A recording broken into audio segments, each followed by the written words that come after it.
ये साइंस भी कहती है, ये प्रकृति का भी नियम है कि जो पैदा हुआ है उसको एक ना एक दिन मरना है। जो लोग छोटी छोटी बातों पर, राजनीतिक लोगों के लिए तो चलो ठीक है कि उनकी दाल रोटी का मामला है, लेकिन समाज जब इन बातों पे चर्चा करने लगे और जरूरत से ज्यादा उसको तवज्जो दे, तब कभी कभी एक सामूहिक तौर पे लगता है कि समाज अपनी मूर्खता का प्रदर्शन कर रहा है। किसी ने साउथ इंडिया में कह दिया कि सनातन डेंगू है, सनातन को खत्म कर देंगे। आधा देश सनातन बताने पे लग गया और खूब बहस करी हम। इसी तरीके से एक और बड़ा झूठ है, मंदिर मस्जिद सब बराबर है, सब भगवान का घर है। ये झूठ इसलिए है और ये बोलने की हमारी आदत इसलिए है कि हमको एक बड़ी बीमारी है। मंच पे खड़े हों, पब्लिक प्लेस पे खड़े हों, माइक मिल जाए तो हमारी कोशिश ये होती है कि जितने भी लोग बैठे हैं सब मेरी बात से खुश हो, सब मुझे अच्छा कहें बहुत महान विचारक है। और ये जो शत्रु के से अपने अनुमोदन कराने की बीमारी है, ये सिर्फ सनातनियों में है। आप अपनी बात कहिए, सच पे कहिए, तथ्य पे कहिए, शत्रु सुने न सुने, दोस्त सुने न सुने, इससे कोई फर्क नहीं पड़ता है। तो ऐसे नैरेटिव हमने अपने ही समाज में चलाए हुए हैं। हम हर बात पे चर्चा कर सकते हैं। ये तो भला हो इस सरकार में दो लोगों को एक ऐसी जगह बिठाया जहां बड़े सारे डॉक्यूमेंट रखे हुए थे। एक प्रोफेसर कपिल कुमार और एक प्रोफेसर मक्खन लाल। अब मैं नहीं जानता कि सत्ता के शीर्ष पे बैठने वालों को इनके बारे में पहले से अंदाजा होगा। इन दो लोगों को फूल वाले चचा का घर तीन मूर्ति में बिठा दिया, जिसके कारण वो तमाम सारी ओरिजिनल सोर्स, वो डॉक्यूमेंट जो अब तक किसी के हाथ नहीं लगे थे, वो अब लग रहे हैं।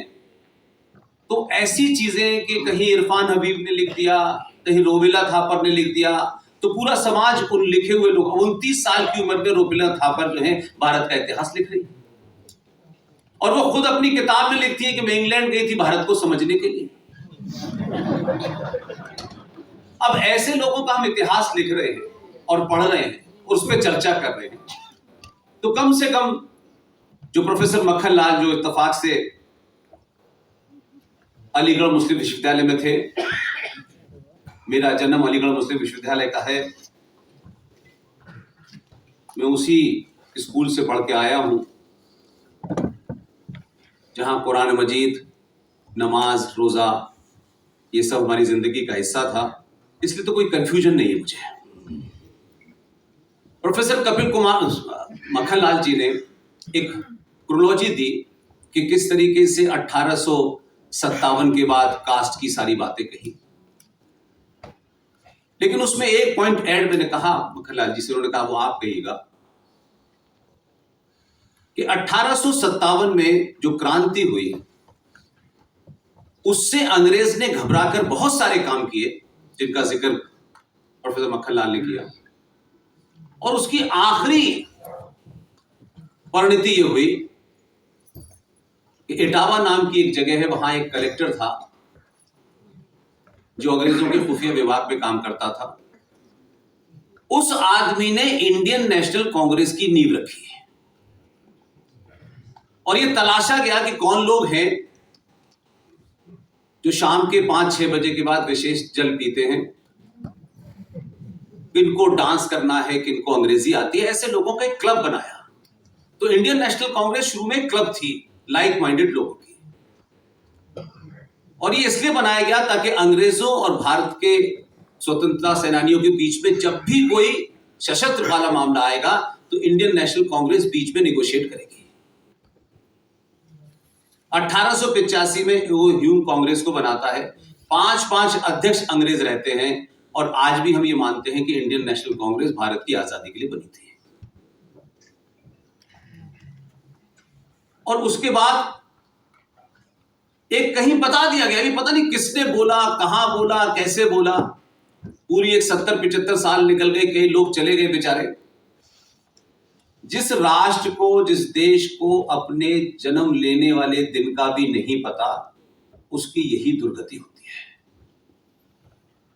आज भी हम कहते हैं 15 अगस्त 1947 को भारत आजाद हुआ, आज भी कहते हैं भारत का स्वतंत्रता दिवस 15 अगस्त को है। दुनिया के किसी डॉक्यूमेंट में नहीं लिखा कि 15 अगस्त 1947 को भारत आजाद हुआ, किसी डॉक्यूमेंट में नहीं, लेकिन ये चल रहा है। और हम वैसे भगवान के ऊपर, सरस्वती की पूजा कैसे होनी चाहिए, कितने बजे पानी चढ़ना, इस पे इतनी बहस करते हैं, लेकिन अपने देश के जन्म की डेट भी करेक्ट नहीं है, उसको चला रहे हैं। 15 अगस्त 1947 को ट्रांसफर ऑफ पावर हुआ है, और ट्रांसफर ऑफ पावर और स्वतंत्रता में जमीन आसमान का फर्क है। और इसका एक प्रमाण है कि 28 अप्रैल 1948, 28 अप्रैल 1948 को जवाहरलाल नेहरू बकौल प्राइम मिनिस्टर क्लेमेंट एटली को चिट्ठी लिख रहे हैं, और यह डॉक्यूमेंट क्लेमेंट एटली के कैबिनेट मीटिंग से निकला हुआ है। उस मीटिंग में लिख रहे हैं कि माउंटबेटन साहब का ट्रांसफर बर्मा हो गया है, तो महामहिम मैं आपसे अनुमति चाहता हूं, आपसे अनुमोदन चाहता हूं कि बंगाल के गवर्नर सी चक्रवर्ती गोपालाचार्य को भारत का गवर्नर जनरल नियुक्त किया जाए। ये 1948 में हो रहा है। हमारी फौजों का 54, 56, 57 तक जनरल और एयरफोर्स का एयर चीफ सब अंग्रेज थे, लेकिन ये चल रहा है और हम सब गा रहे हैं, बहुत अच्छा है, सब कुछ हो रहा है, लेकिन बार बार ये कहते हैं बच्चों को हमें सच बोलना है, हमें सच बोलना है, लेकिन सच आपको पता ही नहीं है, और ना हमने इसकी कभी कोशिश की कि हम जान जाएं। वही हिंदू समाज, मुसलमान कम से कम ईमानदार हैं, जो कहते हैं वो करते हैं। आप बेईमान हैं, हम बेईमान हैं, इसलिए हमारी दुर्गति हो रही है। मुसलमानों ने खूब चिल्ला चिल्ला के कहा कि Islam is religion of peace. Spelling आपने गलत समझी, उसमें उनकी क्या गलती है? और कहां क्या मार्केटिंग है, कोका कोला भी नहीं कर पाई। मोहम्मद साहब के दामाद यानी उनकी बेटी फातिमा के शौहर अली, तब तो ना आरएसएस थी, न बीजेपी थी, न रामलाल थे, न श्यामलाल थे, न तुफैल भाई थे, कोई था ही नहीं। फजर की नमाज होती है सुबह 4:30 बजे।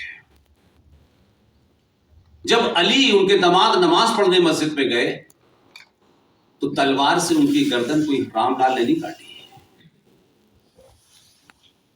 तब उन्हीं के लोगों ने काटी। उनका पहला खलीफा, दूसरा खलीफा, तीसरा खलीफा, चौथा खलीफा, सबकी गर्दनें कटी। और अली के बच्चे, फातिमा के बेटे हुसैन और हसन, करबला के मैदान में जैसे बकरे को ज़िबा करते हुए आपने ईद पे देखा है, ऐसे कलमा पढ़ पढ़ के उनकी गर्दनें काटी। उसकी मार्केटिंग हुई है Islam is a religion of peace. हम सुनी सुनाई बातों पे बहुत विश्वास करते हैं, और शायद उसके पीछे एक वजह यह भी है कि हम कुछ हद तक लालची हैं, और वो लालच हमें कभी कठोर बात बोलने से रोकता है कि हमने बोला ये नाराज हो जाएंगे तो मेरा 2 रुपए का इंटरेस्ट नुकसान हो जाएगा, इसलिए हमने उन सब बातों को खूब बढ़ाया। अब हमको तो उस थैलोजी जो हमको 5वीं क्लास तक पढ़ाएगी उसमें पास होना होता था, तो ये सब पढ़ा हमने। तो मुझे लगता है कि जितने वक्ताओं ने अपनी बात कही है उसमें सबसे बड़ी एक ही सब चिंता बार बार दिखा रहे हैं, बताने की कोशिश कर रहे हैं। कोई कहता है 125 करोड़ है, कोई 100 करोड़ कहता है, कोई 82 करोड़ कहता है, लेकिन आपकी गिनती सबसे ज्यादा है। आप टैक्स भी बढ़ते हैं, रेड लाइट पे रुक भी जाते हैं, लेफ्ट हैंड पे चलते हैं, दुनिया के सारे कानून मानते हैं, लेकिन आप ही हर दिन मारे जा रहे हैं। और आप ही को ये संकट है कि दुनिया का ये पहला ऐसा देश है जिसके बारे में मैं ये बात नहीं कहता। एक आदमी जो 1932 में पैदा हुआ, जिसने भारत देखा नहीं, उसके दादा दादी ने भारत देखा, और वो भारत में भी नहीं पैदा हुआ, वो ट्रिनिडाद में पैदा हुआ, वहां रहा। ये 1932 की बात है। तो ऐसा नहीं है कि हमारे बीच में से लोगों ने कुछ लिख के नहीं गए, लेकिन हमें अब इतना इंफीरियरिटी कॉम्प्लेक्स है अपने ऊपर कि ना हम अपने बहादुर की तारीफ करते हैं, और हमारे लिए कोई बहादुरी का काम करते तो उसकी तो बिल्कुल ही नहीं करते। 1932 में एक साहब ट्रिनिडाद में पैदा हुए, भारत आए, भारत की पूरी सिविलाइजेशन को उन्होंने समझा, और उसके बाद उन्होंने एक किताब लिखी, और उस किताब का उनको बुकर प्राइज भी मिला, उनको नोबेल प्राइज भी मिला। आज के बच्चे समझते हैं कि जब तक कोई बड़ा अवार्ड न मिला तब तक राइटर अच्छा नहीं होता। अब उन बच्चों को ये बताना पिता की जरूरत थी, माता की जिम्मेदारी थी कि उन्हें बताना चाहिए, इसलिए कोई क्या नाम है उसका, और रॉय है, कोई अरुंधति रॉय, कोई किताब लिख दी उसने, वो चर्चा का विषय है साहब, उसे मैग्सेसे से अवार्ड मिला है। उस आदमी ने विजयनगर की सभ्यता के बारे में जो लिखा है वो आज तक दुनिया की किसी किताब में नहीं लिखा। और उसी में वो आदमी एक बात लिखता है कि भारत दुनिया का एकमात्र ऐसा देश है जो अपने लोगों के लिखे इतिहास को नहीं पढ़ता, बल्कि जिन्होंने इनको गुलाम बनाया है उनका लिखा इतिहास पढ़ता है। उस नोबेल प्राइज विनर राइटर का नाम है विद्याधर नायपॉल। उनकी किताब लिखी हुई है जिसे आप लोग वीएस नायपॉल के नाम से जानते हैं, और किताब का नाम है इंडिया ए वुंडेड सिविलाइजेशन। ऐसा नहीं है कि लोगों को था नहीं, लेकिन हमारी नजर जाती नहीं है, क्योंकि वो हमारे अंदर वो जिज्ञासा ही नहीं है। हमारा काम ये कोई दूसरा करे, हम तो सिर्फ दूध में यूरिया मिला के बेच रहे हैं। हमारा कोई इंस्टीट्यूट अपनी जगह पवित्रता से काम नहीं कर रहा, कोई इंस्टीट्यूट नहीं कर रहा। हम ढकोसला बहुत कर रहे हैं। 2 साधुओं की पालघर में हत्या हो गई। आप इस समाज के वैचारिक विमर्श को देखिए। साधुओं की हत्या हो गई, टेलीविजन पे आ गए, बड़े बड़े साधु टेलीविजन पे बैठे हुए हैं। अब उनके आगे पीछे कितने लंबे लंबे टाइटल हैं उसकी बात नहीं कर रहा।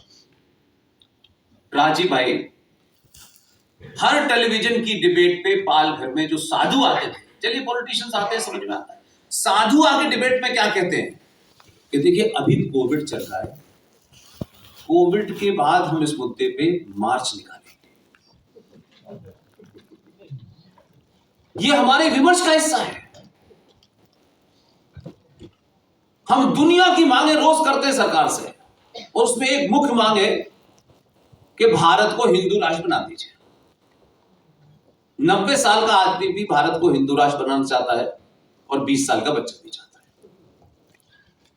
लेकिन वो बेचारा 90 साल उसके गुजर गए, उसे अपने हिंदू होने का एहसास नहीं हुआ, और जो 20 साल का उसे पता नहीं है कि हिंदू होता क्या है।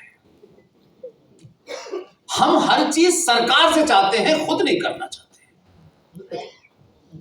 सरकार आज ये भी करते, सरकार आज वो भी करते, सरकार सब कुछ सरकार करते, सरकार बदलते, लेकिन मैं ये कह रहा हूं जो बदला हुआ है उस पे आपका रद्द अमल क्या है।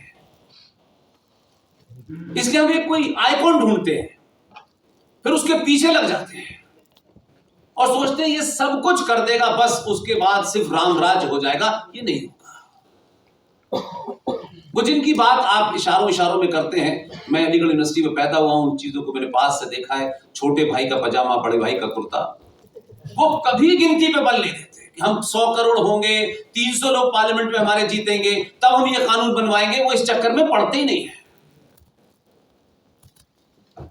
वो अपने समाज की सामूहिक शक्ति का प्रदर्शन समय समय पे करते हैं, और वे जानते हैं कि ये जो 125 करोड़ लोग हैं, ये सेना है, ये पुलिस है। अभी भी हमारा ये भ्रम नहीं टूटा। सेना का एक मैंडेट होता है, सेना का ये मैंडेट नहीं होता कि वो बॉर्डर पे खड़ा रहे और 500 मीटर या 100 मीटर के अंदर कहीं रेप हो रहा है तो वो बंदूक नहीं चलाएगा, क्योंकि उसका वो मैंडेट ही नहीं है। और कश्मीर क्योंकि 88 का मेरा कैरियर है, सब अपनी आंखों से देखा मैंने। अगर उस दौर में फौज की 4 गाड़ियां भी भूल जाती तो इतना बड़ा हिस्सा नहीं होता, लेकिन उस बेचारे की मजबूरी है, वो बंधा हुआ उस नियम से, इसलिए सब कुछ देख रहा था लेकिन गोली नहीं चला सकता था। कश्मीर हो गया, हम भूल गए। हम यहां से इजराइल में क्या हो रहा है, यूक्रेन में क्या हो रहा है, फ्रांस में कौन सी लेटेस्ट फैशन आई है, इसकी बड़ी नॉलेज है। लेकिन मुर्दा कौमों की निशानी होती है कि जो अपने इतिहास को भी भूल जाते हैं और कल की घटना को भी भूल जाते हैं। ऐसे समाज कभी जिंदा नहीं रहते, वो हर रोज मर मर के जीते हैं और इस भरोसे जीते हैं कोई आएगा तब हमें बचाएगा, ऐसा नहीं। 1990 के कश्मीर के पलायन की और हत्याओं की घटनाएं ये आज की डेट में हम सब के मुंह पे तमाचा है कि कश्मीर की घटना से चल के 2500 कश्मीरी हिंदू पंडितों का नरसंहार हुआ, बलात्कार हुआ, मस्जिदों में से बंदूकें निकली, गोले निकले, वहां जो मौलवी साहब अल्लाह का पाठ पढ़ा रहे थे वो वहां से अजान के साथ साथ नारे लगाते थे कि हमें चाहिए कश्मीर, कश्मीरी हिंदू पंडित मर्दों के बगैर कश्मीरी हिंदू औरतों के साथ, मस्जिदों से नारे लग रहे थे। उन नारों की आवाज हुई, सब पलायन हो गया, सब कहानी हो गई, सरकारें 3-3, 4-4 बार बन गई, राष्ट्रवादी भी आ गए, बेराष्ट्रवादी भी आ गए, लेकिन आज भी इस देश के 82 करोड़ हिंदुओं में से 10% को पता है ये हुआ। लेकिन फिर एक फिल्म बनी, फिल्म बनने के बाद मुंबई से लेके गुजरात में जहां जहां मैं जाता हूं, बोले वहां ऐसा हुआ था। ये हमारे सोने की पराकाष्ठा है। हम इजराइल की डेली खबरें सुन रहे हैं, लेकिन इजराइल घर में घुस के मार रहा है, हम ताली बजा रहे हैं। ताली बजाने से इजराइल नहीं होने वाले हैं। पूरी दुनिया में इतनी कम पॉपुलेशन का कोई मुल्क होगा, 96 लाख से 97 लाख या 1 करोड़ के आसपास प्लस उनकी पॉपुलेशन। 1 करोड़ की पॉपुलेशन की विल देखिए। युद्ध हुआ तो दुनिया भर में जहां जहां इजरायली थे उन्होंने बैग उठाया और तेल अवीव की तरफ चल दिए। हमारे यहां युद्ध हो जाए, बैग उठा के सबसे पहले कौन सी जगह जाया जा सकता है यार? ये लड़ रहे हैं, छोड़ो, खुद को छुट्टी मनाने चले जाएंगे। ये कैरेक्टर की बात होती है। जिस दिन सनातनी हिंदू अपनी सामूहिक शक्ति का जगह जगह प्रदर्शन करेगा, सरकार आपके चौखट पे नाक रगड़ेगी। आप सरकारों के पीछे मत भागिए, सरकारों को अपने ऊपर निर्भर कीजिए कि सरकार हर दिन ये सोचे कि अगर इनके हित में मैंने शाम में काम नहीं किया तो मैं दोपहर तक उतर जाऊंगा। और ये ताकत मैंने बताया, आपके साथ जो लोग रह रहे हैं वो उसी शक्ति का प्रयोग कर रहे हैं। आपकी सब्सिडी पे पलते हैं, आपकी काफिर के पैसे से हज कर रहे थे जो हराम है, लेकिन धड़ल्ले से कर रहे थे। उन्होंने सब कुछ, यानी पूरी इस्लाम की अगर आप फिलॉसफी को समझें तो उसे आप रिलीजन का जब नाम दे देते हैं या किसी मजहब का नाम दे देते हैं तो उसमें फिर क्वेश्चन नहीं होता, सवाल नहीं कर सकते। पूरा इस्लाम जो है वो मोहम्मद साहब की जितनी भी खुराफत थी बस उसी का वर्णन है और एक रणनीति है। आज यहाँ के, आज से 50 साल पहले आप फारस को देख लें जो आज ईरान है, सब जगह रणनीति है कि कोई नई नहीं है। लोग कहते हैं अपने पड़ोस में देख करके सीख लीजिए, खुद नहीं आता तो दूसरे से पूछ लीजिए, लेकिन हम ये क्यों करेंगे? नहीं, हमें नहीं पूछना। हम दिन भर उसने ये कहा था, उसने कहा था, छोटी छोटी बहसों में फंस करके अपना समय नष्ट कर रहे हैं। इसलिए मैं मानता हूं कि लोग कहते हैं 2014 में कोई आया, मेरा 22 साल का कैरियर है, 5-6 मैंने लोकसभा चुनाव कवर किए हैं। तो फैल भाई, मुझे बनारस जाकर के इलेक्शन कवर करना था। मैंने एयरपोर्ट से जो टैक्सी ली, मुझे होटल तक जाना था, पहले से बुक थी। और टैक्सी वाले से, अमूमन जर्नलिस्ट टैक्सी वालों से, चाय वालों से बात करते हैं। तो जब मैंने उससे बात की कि तुम्हारा नाम क्या है, तो उसने 3 बार में एक ही जवाब दिया, सुरेश। तो मैं उसकी कास्ट जानना चाहता था। तो मैंने कहा तुम्हारी कास्ट क्या है? बोला हिंदू। आप यकीन मानिए, मैं होटल गया, होटल में टैक्सी का पैसा दिया और दूसरी फ्लाइट से दिल्ली आ गया। मैंने कहा अब इस माइके लाल को कोई नहीं हरा सकता। ये बदलाव होने के कारण 14 पैदा हुआ है और 14 वाले को पता है कि उसकी क्वालिटी क्या है। वो कोई साइंटिस्ट नहीं है, एकेडमिशियन नहीं है। जिन कारणों से जाना जाता था गुजरात में, उसी कारण से आपको लगा कि यही एकमात्र है जो उसी भाषा में जवाब दे सकता है।